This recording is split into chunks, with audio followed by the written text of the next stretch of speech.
With a message for my people. Nick Dad, baby. We the new label. Yeah. Come on.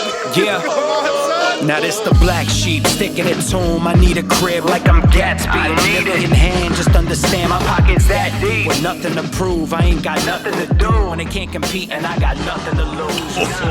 Yeah, baby. You got it. I feel like we look forward to that part more than anything. And you know what? It's crazy. I was realizing that our audio listeners don't know what the fuck we're talking about. You know, so you got to go to the YouTube and you got to figure out what we're discussing here at the beginning, because Isaiah did a great job today. Oh yeah, man. George is, I'm taking you under my wing, bro, because that, my friend, was a cheap plug. Right? It's an effortless, nice plug for the YouTube channel, youtube.com/Veterans Minimum. All things Veterans Minimum are at Veterans Minimum. Veterans Minimum, the #1 sports betting vibe on the internet. I'm your host, Nick Dais. At Nick Dais Tenders, you can find me. My dog, Mr. George _ Mr. _George _Carmona. There we go. George Carmona still has not given me his Instagram account, but he's posting. I feel like it's hopeful. Like I pitched him $20. I've pitched him $60. I don't know how much more I'm willing to pay for that handle on IG. I was trying so hard to get Nick Dais for the longest time. And then my favorite number is 10. I always wore 10 in sports. Actually, I wore 14 when I played soccer. I never got to wear number 10 when I played soccer. But in soccer, the number 10 is like the guy. Yeah, you were especially telling in international soccer. And then fun fact, a lot of people think it's because of Eli Manning. The reason why I wear number 10, bro, Vince Young on Texas. Oh, I mean, that's just iconic moments, bro. Dude, my favorite college quarterback of all time. He was so good. He looked like 30, like playing against college kids. Yeah. He just like, I every time I saw Vince Young, I was like, dude, I'll never be able to play college football. All the guys look like that. Like, and then lo and behold, we made it. Bro, so you want to hear a funny story? I used to go to these football camps in like the summers before your year, right? So remember, I grew up playing soccer my whole life. I never played football. Played football at the parks and BSing like that. And actually, one of my good friends from the neighborhood, he was a part of like the older crew. And by older, 2 years. But to us, we're like, oh shit, they're the old heads, right? Yeah. Shouts to Vinny Donato. He's now the head coach of my old high school. Oh, that's shout out to the Brian Owls. Big, bro. Yeah, that's a big position. It was dude. super dope. So, but he was the quarterback before me, and he was like, "Yo, bro, you gotta. They're gonna need a quarterback. The team is like handed off.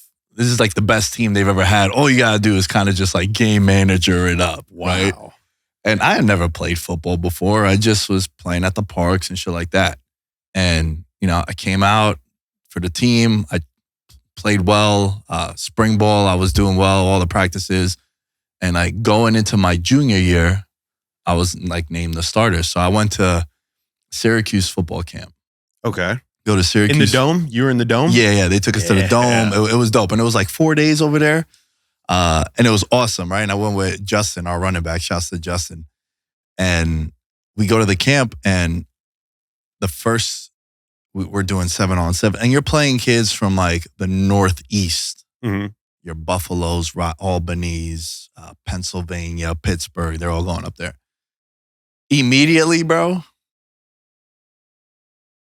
I was like, I'm a 5'10" white dude. I don't know if I can do this quarterback. You didn't have like Drew Brees aspirations. Like I didn't. I mean, bro, look, I never had like, I probably have a better arm now than I did when I was younger. I mean, yeah, obviously, dude. You would think so? You've had more time to study the game. Think about how much more film you've watched. And film does pay, you know, you've seen all the different arm angles. Patrick Mahomes comes around. You didn't know you had that in you. Yeah. Nah, for sure. But I also feel like I never lifted weights until I went to college. Like I was a soccer kid growing up, so I never lifted anything. Soccer people don't lift weights? They do like 40-year-old white woman workouts. Ooh, Pilates. A lot of Pilates. A lot of like air squats. You know? So like I never lifted anything until I went to college. So then I feel like my arm is better now, but I was always very accurate. I was always like pinpoint. Yeah. You're probably good at darts. Relatively. Huh. But like, I was no huddle. Oh, bro, no huddle. Oh, All that shit. The Mariota, no huddle, shotgun pistol formation. I had good play action fakes. but you went to this camp and then it was just, you got hit in the face with, this is going to be very tough to make it to the next This is the ceiling, bro. That's it. Stud high school quarterback, started kicking. I had a 58-yard field goal at the Carrier Dome. Whoa. Yeah. That's pretty impressive. Yeah, I could kick, bro. I don't know if I could kick anymore. I know we had this bet. Were you on with Kenny? Where we had this bet? Shouts to Kenny Bets Big. We were talking today, actually. I was supposed to he was gonna, I forgot what it was. It was like a $500 bet. His 500 to my 100, hitting a 50-yard field goal. I just haven't kicked. No, this was back during football season. I was like, yo, yeah. I just haven't kicked in so long. And by the way, I just knocked this bottle over. I'm so happy that the cap was on because it was right all over the keyboard. That would have been bad. But yeah, man, I realized quickly that, the realization of what the ceiling is on my football aspirations. But I turned it into passion and a project. And, I don't know if I've asked you this, but one of my favorite questions to ask people is what's their biggest regret? And the reason why I asked that is because growing up, I was really good at soccer. And when I stopped playing soccer was when I was I left the game like Barry Sanders. I left at playing really well. We had just went to Greece for a soccer tournament and I was being scouted to stay with a couple teams, went on, and I was getting some D1 offers to go play soccer, but I just fell in love with football. And the reason why I say it's my biggest regret when I do tell people is probably stopping soccer. But then I think of all of this, and that all stems from my love for football. So is it a regret? Who knows who knows? I get a D1 scholarship. I go play at St. John's or I go play at North Carolina and I blow out my knee. Yeah. And then I don't discover this love for football. So it's always a weird question for me, but I would say that's my biggest regret. What would be yours before we get into some AFC playoff stuff? Okay, this one's going to be super hypocritical because I'm a daily user of the marijuana, but I smoked weed too early in my life. Oh. And I was at the point in time in college sports, and especially with Tony Sanchez, who was he was a high school coach 2 years before, who just turned Division I coach, a very rare jump. But those coaches sometimes struggle in understanding, just to be hands off, and they were very hands on, especially when it came to, smoking weed and all that shit. So I was smoking weed up until I went to UNLV, and then it was dude, you don't want to be popping any random drug test positive because your ass will get kicked out. And we saw a couple of players while I was there get kicked out, and I was like, shit, can't do this anymore. And then when I tore my ACL, and then I kind of had to process, I was like, bro, I'm in college. I want to have fun. Football is a full-time job. I just want to smoke some weed. You know what I mean? And I feel like maybe had I never smoked weed before college, I would have stayed playing football. I can see that. So yeah, it's a random one. But like I said, I smoke weed daily now. So I'm a functioning stoner. That's promising, at least, because I know I have some friends that smoke weed and then their whole day is shot when they smoke in the beginning. Yeah, that's not. See, I come from a crazy Cuban family. I keep forgetting that you're Cuban, bro. Yeah, bro. And then the Cubans' temper it's like a roller coaster. But with weed, it balances. We get a nice little medium. So yeah, that's one of my regrets. I don't have a lot. I think I've lived a pretty sweet life. Everything kind of is panned out. Okay. Yeah. Interesting. I never knew all that about you, so it was cool to get that little insight. Let's talk some AFC playoffs. If you guys didn't check out the episode last week, we did the NFC playoff edition. We called the episode 3 and 3 out.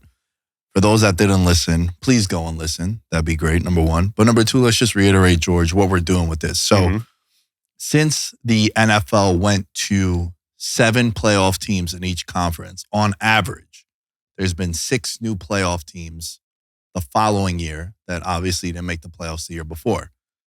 So what we decided to do and I didn't do the research to say, well, one year was 4 teams in the AFC and then 2. So we just say, you know what, segment purposes, let's just go 3-3. Split it down the middle.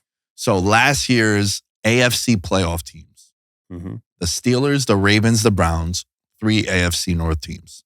The Bills, the Dolphins, Chiefs, and the Houston Texans. Now, something really interesting. Last year, the Texans won the division worst to first.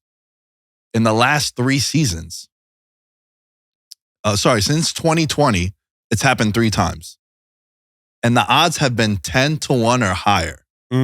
So with this talking point, with these talking points, kind of remember the odds. And there's one clear-cut worst to first nominee.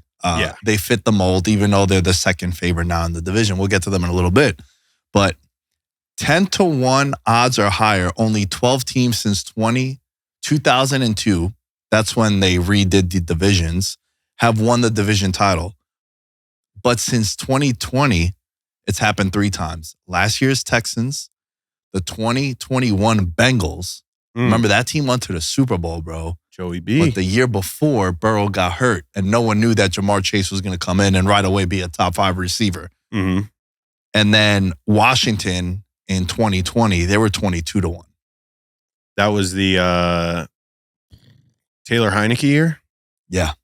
They all got behind Taylor Heineke. Yeah, Heinekens. So the longest odds to win the division in the AFC, just gonna mention them. 18-1 are the Patriots. 16-1 are the Broncos. You have the Tennessee Titans at plus 800, and you have the Cincinnati Bengals. Sorry, not the Cincinnati Bengals. The Pittsburgh Steelers at plus 500. So those are your teams right now that have the worst odds to win their division. Yeah, it's interesting. The Titans one definitely stuck out to me. I've been seeing a lot of good things in the offseason or these first couple of practices that shows promise in the Titans facility and them really buying into Will Levis. I'm one of those people that still I have to see it with them. Like, they're going to be a team that I would hold out on till at least the first 3 games of the season to be like, all right, it's legit or they're phonies. But that's interesting that you brought up the 10-1 because I immediately think the Broncos, there's no way in hell. The Patriots, I mean, you were right on them last year, 35-1, or was it 40-1 for them to have the worst record in the league? 35, I think, was like what we went with. But yeah, you could have gotten some 40-1s. Yeah, so I don't see any of those teams making the playoffs. Do you? Were they any of your 3 in? I'm liking Tennessee more and more. They're not one of my 3 in, but that division, it's a crapshoot.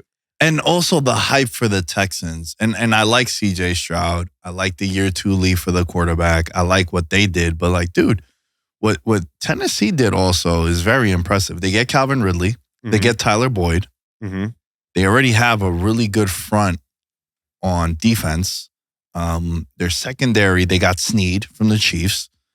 They got Awuzie. And I wish this team would have had Vrabel still. Yeah, there's a piece to me that can't buy into him without Vrabel. Without Vrabel. Yeah.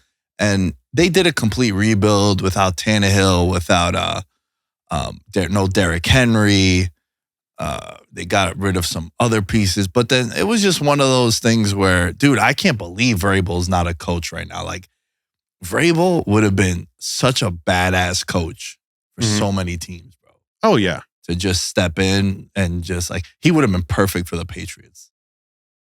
The Patriots had that Jerron Mayo. Yeah. He's kind of been circled in to be the guy. Yeah. Yeah. But you definitely know that he'll be back in the league eventually. Right. I think that, dude, they got hidden gems. I mean, DeAndre Hopkins, I think in year 2 is got some serious promise to him. And then Tony Pollard.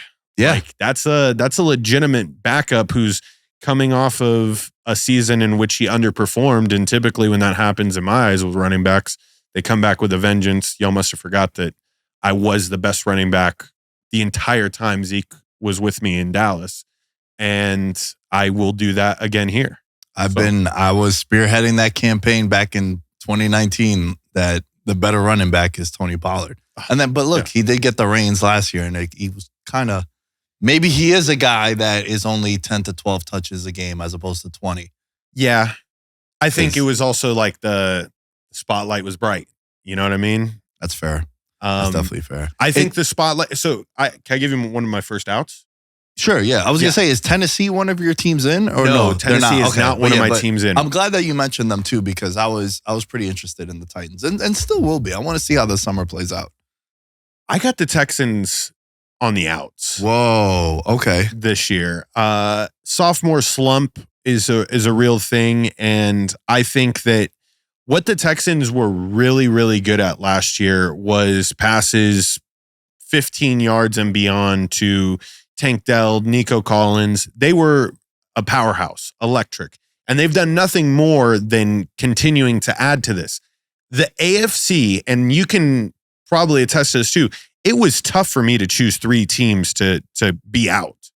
Because on the NFC, to me, it was rather simple. I was like, it could be anybody. But with the AFC and the teams that we had last year, I was like, oh, dude, this is going to suck. I'm going to sound like an idiot on a couple of these. But I'm willing to take a shot on the Texans here. Their last 4 games of the season, absolute gauntlet. You got the Dolphins. They play them at home. Then they go at Chiefs. Then they're home against the Ravens. And then they're at Tennessee to close it out in a huge divisional game. I mean, we just spent all this time talking about how good Tennessee is. They're going to play Tennessee that very last week of the season. And I just think it's one of those things where you flip a coin and that team makes the playoffs. So the Texans are my first team on the outs, and I'm going to replace them with the Raiders. I'm going to get my wildest prediction and take out of the way early. But I think what the Raiders are going to do next year on defense is going to be comparable to what the Browns and the Steelers did last year. I think the Raiders were in a lot of games. They were just struggling with a rookie quarterback, Aiden O'Connell. And now they get a quarterback in there that honestly fits the mold of what a Raiders quarterback should be better than just about any other free agent could in this league. And it's Gardner Minshew. And I think if the Raiders have a comparable quarterback, they can put up 21 points a game. Their defense is going to only allow 17, 14 points a game. You're going to win a lot of games. And I think the Raiders are going to shock the shit out of people. Okay. Hit me with one, Nick. Yeah, I mean, you got 2 people in the control room right now that are a little excited about, Antoine's giving you a thumbs up right now. Yeah, Raiders? Raiders. I definitely don't agree. I think the Raiders are in play to have the worst record in the league. Yeah, 12-1. That was one that I was talking about. Okay. I think New England will be better. It's hard with how bad Carolina's probably going to be again. Yeah. And then you got the Broncos, you got the Titans, which I don't agree with. You got the Giants at 10-1. I think that's another one that could be sneaky. Lock. That one could be really interesting. The Giants have the worst record in the league at 10-1 is definitely going to be in play. I saw a report today saying that Drew Lock, it's like a coin flip. He might be the starter week 1. Oh, God, bro. Yeah, it's just crazy. Like, dude, NFL Instagram put up a post and it said, old faces, new teams. And it was Marcus Mariota. Yep. Carson Wentz. Yeah. Jimmy G. Trey Lance, Drew Lock. Yeah. And I wrote on the comment got like 1,100 likes. I was like, literally none of these matter. It's like, bro, come on. You just slow news day. It's one of those like slow news day posts. All right, Raiders. Look, the Raiders defense is going to obviously be the strength of the team. Yeah. And if they could get anything from the secondary, that'd be dope. Because that was the biggest weakness for them. One of my outs, and I promise this isn't deja vu, but I think the Ravens are out. I think the Bengals go in. So I'm going to give you both of mine there. I think the division winner is going to be Cincinnati. I know last year I was saying this is the year for the Bengals because the window is closing. Well, they've already lost Boyd. They lost Mixon. T. Higgins, they franchised him. He's not exactly happy about it. So even if he does play this year, which I know for a fact, I love when guys go into contract years, or on their last contract year. Yeah. Because you know they're going to go crazy. Mm-hmm. They always go crazy. CeeDee Lamb last year went crazy. Now he's due for an extension. Right. He's already holding out, doing all that stuff. So this is actually the year, because then Chase is eligible. That's another guy. You know, I've been talking about Saquon for Offensive Player of the Year. That's a long shot at 40-1. If I can only make one bet, it'd be Jamar Chase at plus 1,000, 10-1 odds. Mm-hmm. But the case for the Bengals, you're playing a 4th place schedule. Yeah. Because you came in last.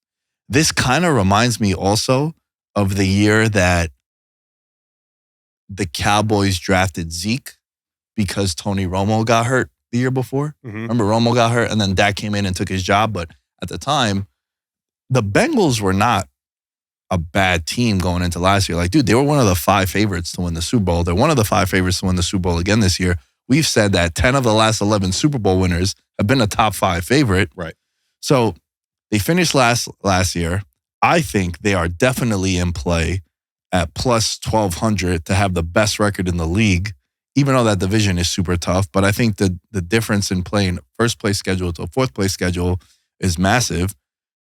Burrow's health is definitely going to be the biggest thing, because dude's only played 2 full seasons. And the 2 full seasons, he's been to the Super Bowl and the AFC title game. So that's going to be something to monitor. But they still have their coordinators. Lou Amarillo is still there, and that's the key to their defense. And on the flip side, I love the under 11.5 wins for the Ravens. Big pieces have left their team, like Queen left, went to the Steelers. So you have that in division, hurts one team, helps another, because you saw how great Roquan Smith and him were at the linebacker positions. And look, man, 2 and 3 years ago, this was a team that was getting snake bit by injuries.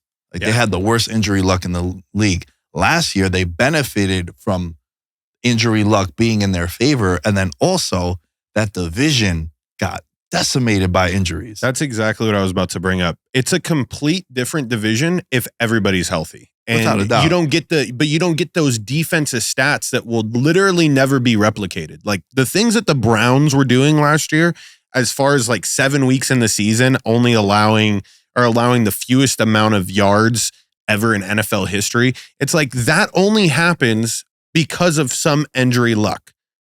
I'm 100% with you. It's tough.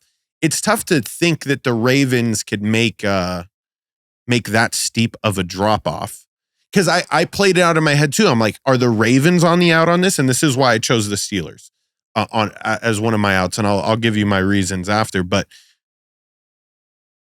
Lamar Jackson can single-handedly take them to a wild card spot. I feel that in my heart. And that's why I couldn't put them on the outs.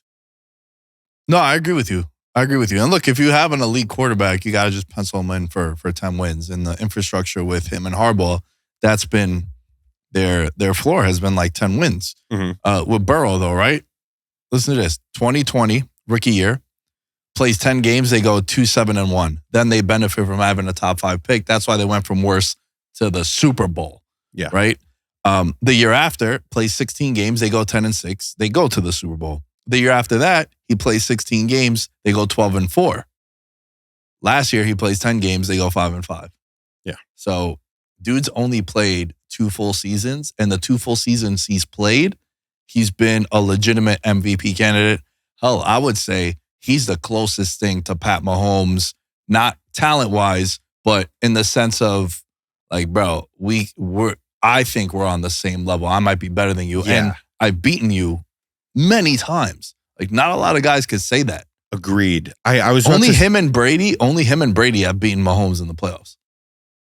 That's a crazy stat. Yeah. I was going to say not as much on the talent side, but mental control over the game and situations and his team.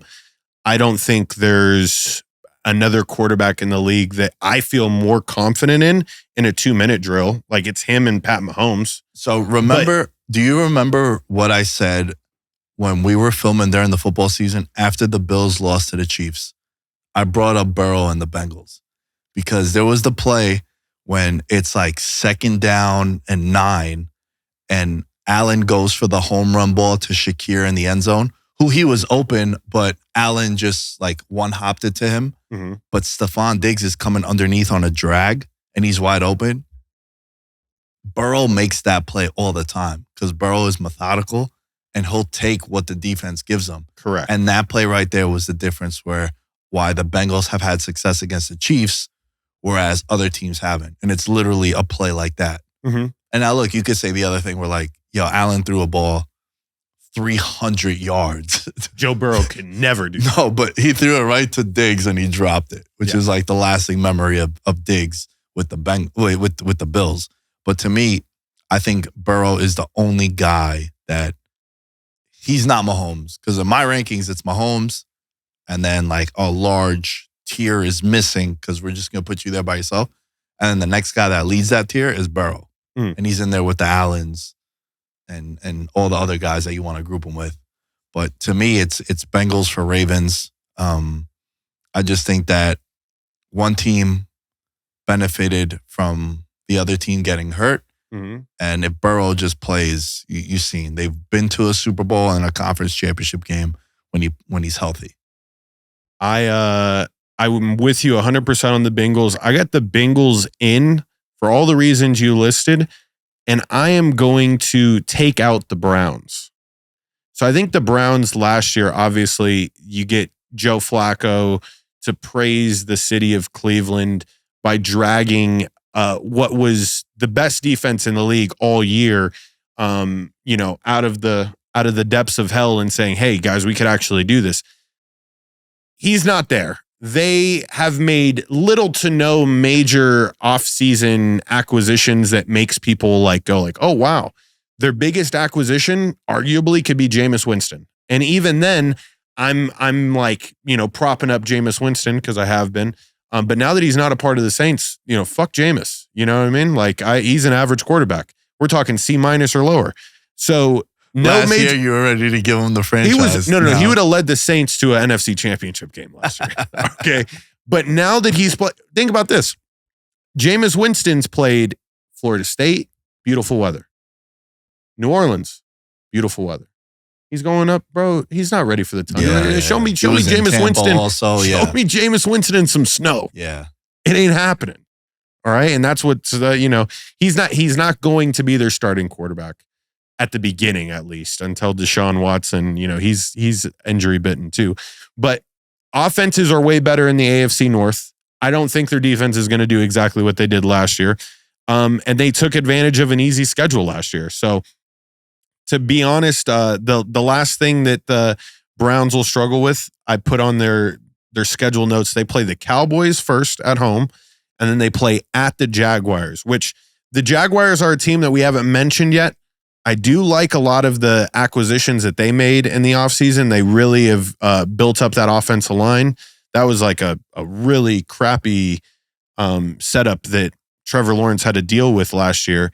They couldn't get any continuity. So I think by starting with the Cowboys and then at the Jaguars, they could fall into that category of when a team starts 0-2, there's only been 9% of teams that once they start 0-2, they don't make the playoffs. So do they fall into the 9% that do? Won't they? Will they? Who knows? But the Browns are on the outs for me this year. That's another one that it's tough to pull them off because Nick Chubb could legitimately be the offensive player of the year. That's another category contestant for your bet. I bet he's at like 80-1. Yeah. With all the injuries. Nah, for sure, man. And I think that's going to be a big part of their success is going to be Nick Chubb. But then again, they played really well last year without him. I hope he recovers because that's two crazy injuries he's had in his career. Yeah. I want to go back to the Bengals real quick because I forgot to mention this, and I would be very upset if I didn't because you mentioned the schedule, and it kind of sparked me a little bit because the one thing with futures in any sport, I think the schedule is really important, especially in the NFL, because right now they're 12-1 to win the Super Bowl. Their schedule, bro, they could be 7-1 and you probably won't get a number as high. Bengals schedule, home Patriots, at Kansas City. Now, everyone's like, yo, Kansas City, what do you say? They've had great success against Kansas City, right? So say they win that game, they go 2-0. Then they're home Commanders, at Carolina, home Baltimore, road Giants, road Cleveland, home Philly. I think that schedule, I see 6-2 at worst. Yeah, and if they win that Chiefs game, you already know what the headlines are going to be, bro. Oh shit, 2-0. They just beat the Super Bowl champs. Joe Burrow's back. Burrow has 7 touchdowns, no interceptions, leading MVP candidate. You could just see the headlines. I'm definitely going to clip this for the archives come week 2.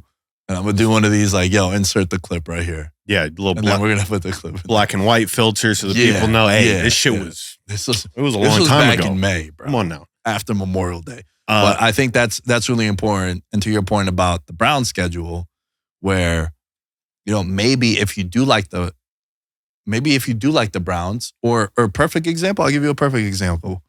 Let's go one of my in teams, the New York Jets.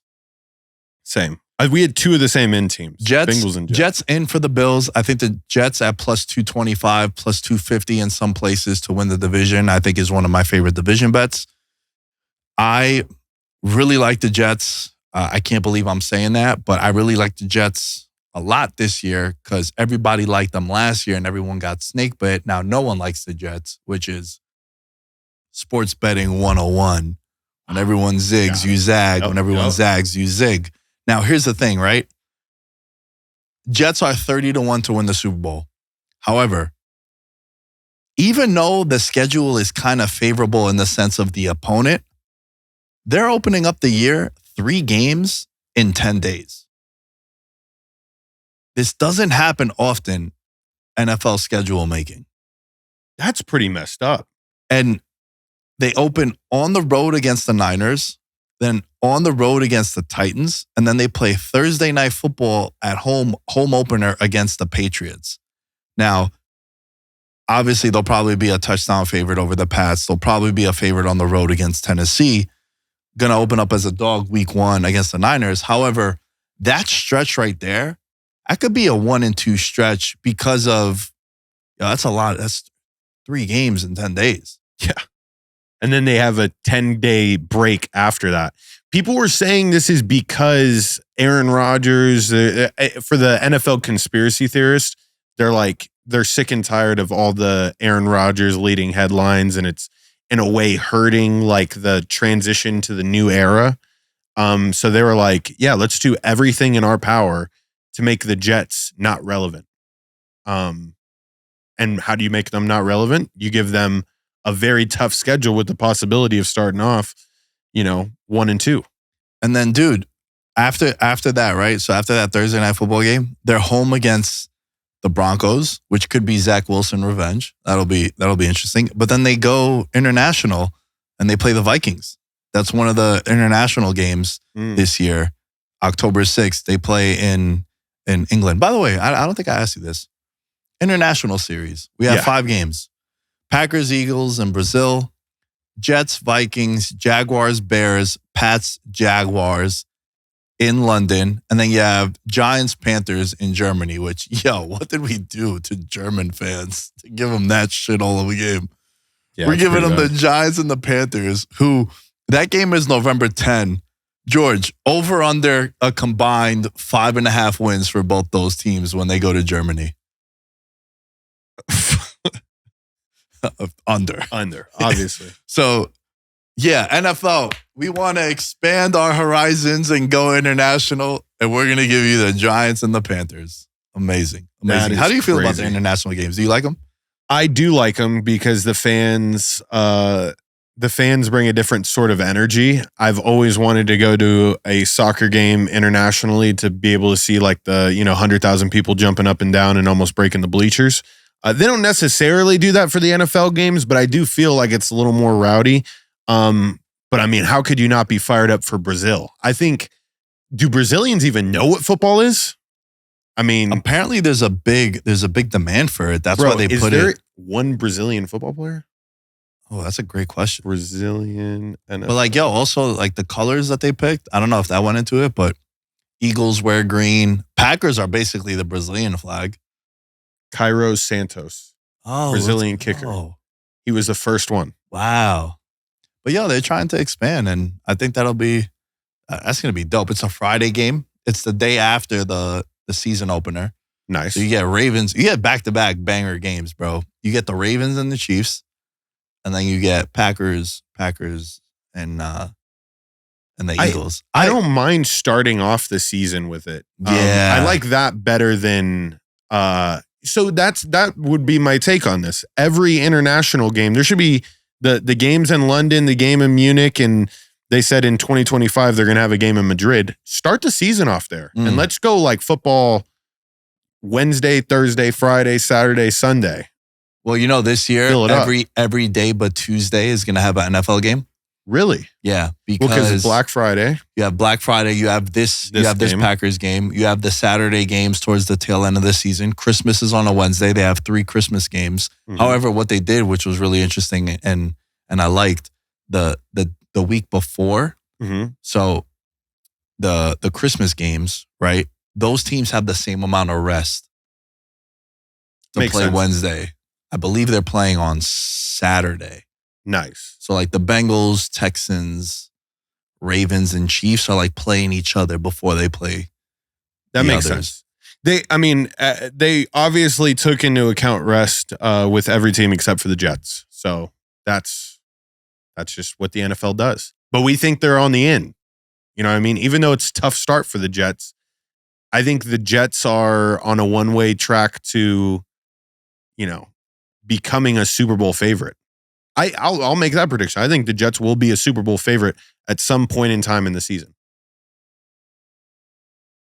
I mean, yeah, I think so too, bro. I think they're a really good team, man. They are a very, very good team. The reason why I'm a little hesitant here is I just wanted to confirm and look at this. So you have on December 21st, Mm-hmm. which is week 16, you have Texans at Chiefs, Steelers at Ravens. Those 4 teams then play week 17. They play on Christmas Day, Chiefs at Steelers, Ravens at Texans. So good for the NFL being like, hey, man, we're not going to make you play. You're not going to play Thursday Night Football and then play Wednesday. Yeah. And then have the opponent play Sunday and then play Wednesday. So they gave you basically what they did was they gave you the traditional Thursday Night Football schedule. You're just playing it on Wednesday as opposed to playing it on Thursday. So that was really interesting. But with the Jets, right? We went on such tangents, but 3 games in 10 days. If Rodgers is healthy, I think this is a team that all they needed was a quarterback last year. I've been staring at 18-1 them to have the number 1 record in the NFL, having the most wins. I think that's definitely in play. Their schedule is not too bad because remember, they're playing a third place schedule because Pats were there.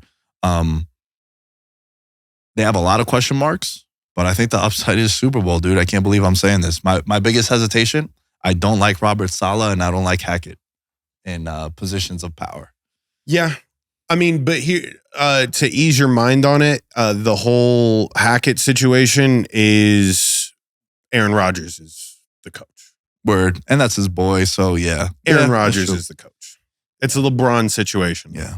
And then the reason why I'm in on the Jets is because I'm out on Buffalo. Though I said this last year too. Probably going to have some future tickets on Josh Allen for MVP because he could have the Pat Mahomes FU year. Mahomes lost Tyreek. He ain't shit. He's going to regress, ends up winning MVP. They end up winning the Super Bowl. Josh Allen loses Diggs. I'm starting to feel like that's not as big a deal as people think. Like Diggs won 13 straight games without 100 yards. But on the surface, right, they do lose 250 targets between him and Gabe Davis, who also left. Diggs leaving, I think, has been blown out of proportion. And not to say it's not a good move for the Texans. Wasn't on the field for a bunch of third downs. I was talking to one of my buddies who covers the Bills, and he's like, dude, he saw one of the videos that I posted. He's like, bro, I'm the only one in like Bills media that believes what you're saying. And I agree with you about like it's blown out of proportion. Mhm. He would complain. He wasn't there on third downs. Didn't have a 100-yard game since like October. Now, the big issue is the secondary now is gone, right? Like it used to be the core of your team, and it's not. Hoyer and Hyde and Poyer are not there. And they have a tough schedule, dude. They play Ravens, Lions, Texans. They play the Chiefs going into the bye. 49ers coming off the bye to play Buffalo. And unless Josh Allen goes nuclear, I'm probably going to bet the Bills not to make the playoffs and then have Josh Allen futures tickets for MVP. So it offsets. Kind of. Yeah. Because if Josh Allen goes crazy, probably going to be, he'll have like 50 combined touchdowns. Yeah. And then they'll end up making the playoffs because of him. But I think it could get ugly. And I think Jets are in. It's interesting that you left the Steelers in. Before I tell you why I give you them as my last out, why didn't you take the Steelers out? Well, truthfully, because we haven't gotten to that part yet. You did. Well, they're one of my out teams also, yeah. Okay. Yeah. So my out teams are Buffalo and Baltimore, and in are the Jets and the Bengals. Got it. Yeah. You have the Steelers out? Yeah, I have the Steelers out. So and look, the Steelers could go above 500 and preserve that Mike Tomlin has never had a below 500 record and still miss the playoffs. But it's hard to see them be successful this year. I think that they got a headline hog. I've come up with a new term, Nick. There are certain teams that have headline hogs. Russell Wilson and Justin Fields are going to legitimately ruin Steeler culture. I don't think that Pittsburgh can withstand having to go through a quarterback battle. There are simple people out there in Pittsburgh. They don't like this whole, will they, won't they situation and who they're going to start. So they have that. They have a tough schedule. Their last 4 weeks, they got at the Eagles, at the Ravens, home Chief, home Bengals. I think they have the toughest stretch in the last 4 games that any other team in the league does. So even if they did have a good season up until that point, I got them, losing some pretty meaningful games that will bump them out of that playoff spot. And they have literally no offensive linemen with notable NFL experience. So Russell Wilson went from a crappy situation and went into a shitty situation. And so did Justin Fields. Yeah, the Steelers are one of my outs for a lot of what you're saying. They lost Deontay Johnson in free agency. That's another big loss. Already you're having some issues with Najee Harris saying that they're not going to pick up his extension, which like Pittsburgh Steelers started the running backs don't matter. If you go back to the history of the Steelers, outside of Jerome Bettis, and that was a different kind of NFL, man, the moment your contract is up, see ya. Peace. My end team, we kind of touched on them before, is the Jaguars. I have the Jaguars in. Like you said, free agency. They signed Gabe Davis. They signed Mitch Morris to shore up that offensive line. Ezra Cleveland, guard, offensive line, like you mentioned. Darnell Savage in the secondary. Arik Armstead to help that defensive line. And dude, you look at their offense. Bro, another one, this is kind of wild, but I always look at like, this is my method to my madness when I'm looking at futures. You ready? I'll randomly, it'll be Tuesday afternoon. I'll be bored. I'll be watching something on Netflix. I'll be like, yo, what are the odds for MVP? What are the odds for top goal scorer? And then I'll just, like in my head, I'll be like, all right, this guy should be 12-1. This guy, kind of putting numbers in my head. Trevor Lawrence, 25-1 for MVP. Just hear me out. Everyone's down on Trevor. Got some weapons, dude. Etienne, Christian Kirk, Evan Ingram, gets Gabe Davis, gets Brian Thomas Jr. in the draft. Mm-hmm. They fixed the offensive line. He was the hot commodity this time last year in that division. Like, all hail Trevor. Yeah. No one's going to beat Trevor. No one's better than Trevor. And CJ Stroud comes in there, makes the playoffs, wins a playoff game, and now he ain't shit. Right. Like, fuck Trevor Lawrence. Because also, they went like 1-7 to close out the year. Yeah. A lot of that was mine, made him the thumbnail. Why is no one talking about the Jaguars? They get shellacked by the Niners, and then it was just a downhill for the Jaguars. But I think this team, they can have a very opportunistic defense. I think they could be one of these teams that have a crazy net margin of turnovers in their favor, which every year, that's one thing I look at, that if you're plus 18 in turnovers, you can't account for that to be the case the next year. It's going to be some regression. And I'm just looking at this offense, and I think if Trevor Lawrence could go crazy, the schedule is not that rough. The free agency moves kind of jumped out to me, man. Because I think everyone's so down on Trevor Lawrence, and at 25, 30-1 in some places, I think that one really jumped out to me. But they're also my end team for the Steelers.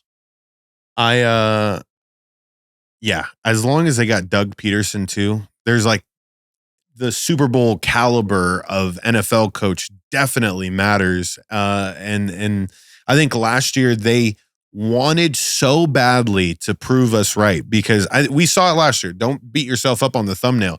I was saying that Travis Etienne was one of the best running backs in the league, and he was doing that with garbage up front. So if I was thinking that then, what am I going to think now when he's got a little bit of weapons? I think it's more of the same, that, you know, the Jaguars are a team that you should watch out for. I do not have them on the ends, but I just didn't want to choose anybody in that division. You know what I mean? Like, obviously somebody's going to win it. We've made a case for the Titans now. The only team we haven't made a case for is the Colts. Yeah. And they're a wild card too, because they drafted a quarterback in the top 5 in Richardson, and he got hurt. And he kind of has some Cam Newton flashes in him too. And he's going to be hard to prepare for. So, yeah, it's going to be interesting. But look, dude, this was a team that was 8-3, and then they lose Monday Night Football. They lose to the Bengals in overtime. Then they lose to Cleveland by 1 possession. Then it's a close game against Baltimore, and then they have the late turnovers that makes that game look worse, 23-7. And then they lose at Tampa, which was a really weird, wacky weather game. They blow out the Panthers to go to 9-7, and then they lose on the road against the Titans in a game in which it was one of those, if you win, you're in, and it's in division. That's why they make those matchups. So I think that this team, their win total is 9.5. I think that's where it should be. I kind of like the Jaguars this year. A lot of the common themes, just putting it out there from now as we start to wrap up this episode, teams that people were high on around this time last year that shit the bed one way or another, I'm kind of all in on them. Mm-hmm. 1, because of that, and 2, because of the additions they've made, the schedule, the outlook, guys coming back. No, it's the perfect NFL preview that, you know, I'm sure the viewers just love, you know, getting a taste of it, baby, because we're almost back. All right. And then once NCAA comes out, football is officially taking the world by storm. Hell yeah, man. Oh yeah. It's almost here, dude. It's almost here. And, you know, me personally, these are my favorite kind of off seasons, because after NBA Finals, you have, for me at least, Copa America, Euro Cup. You have soccer to take me into the middle of July. Take a couple of weeks off before you know it. Training camp is here. Oh, yeah. And Hard Knocks? We got Hard Knocks. The New York Giants are on Hard Knocks. Are you serious? Yeah, Giants are on Hard Knocks. When did they announce this? Yeah. Well, actually, or is it like they're in the finalists? No. They're either on Hard Knocks or they're doing the in-season? The in-season thing. I like the in-season one better. Let me see. But the Hard Knocks, you know who's what going to it win the is? headlines? Sorry, it's the Giants. Hard Knocks debuts their first ever off-season edition of Hard Knocks, and the New York Giants are the team. So they're going to follow them throughout the whole off-season. Oh, my God. That's going to be hilarious. How long do they spend on Saquon leaving? Like that could be 35 minutes. An episode and a half easily. There's nothing good about him, bro. Yeah. Okay, you got an episode and a half Darren Waller of that? going loco and leaving and running the hills in Vegas and then just doing all the crazy stuff and his divorce, which was public too, that's with gonna be in there. the chick from the Aces, Kelsey Plum. So yeah, it's gonna be. Did they get JJ McCarthy? So yeah, it's gonna be. Oh Dude. boy, that just ruined my whole. It's gonna be my whole on a boat, Yeah. just like fishing. That's an episode and a half. You got Dable like polishing his head. Yeah, let's wrap this up, man. Let's wrap this up. Where can they find you, George? I said it at the beginning, so rewind to the beginning and listen to it then. At Mr. George Carmona. Nick, where can they find you? Let's do at Nick Dais 10, all things me and all things Veterans Minimum or at Veterans Minimum. Let's do a roll call for Patreon before we sign out. Big ups to the members of the Patreon. We are at 70 members. Shout out to each and every one of you. Thank you all for the support. Patreon.com/Veterans Minimum. For as little as $1 American, you could join the Patreon. And it goes a long way, If you get 5,000 people to give you $1, George, that's a good time. You're making a lot. Daniel Gibson, Mahul Patel, Abel Rezin, Ben Kotzian, Christopher Velasquez, Derek Platees, Dylan Chadwick, Jerry Shapiro, Jordan Riley, Mike Wozniak, Mike Stevens, Nick Crummich, and Thomas Robinson. Thank you all for your contributions to the Patreon. And for that, I say peace, and we'll catch you guys next time. In his element, I'm a gold medalist, bronze like your medal is. So many deer in headlights, but it's bedtime. Hear that supper bell, main course, be the venison. Dab. Most dangerous game. Either kill or be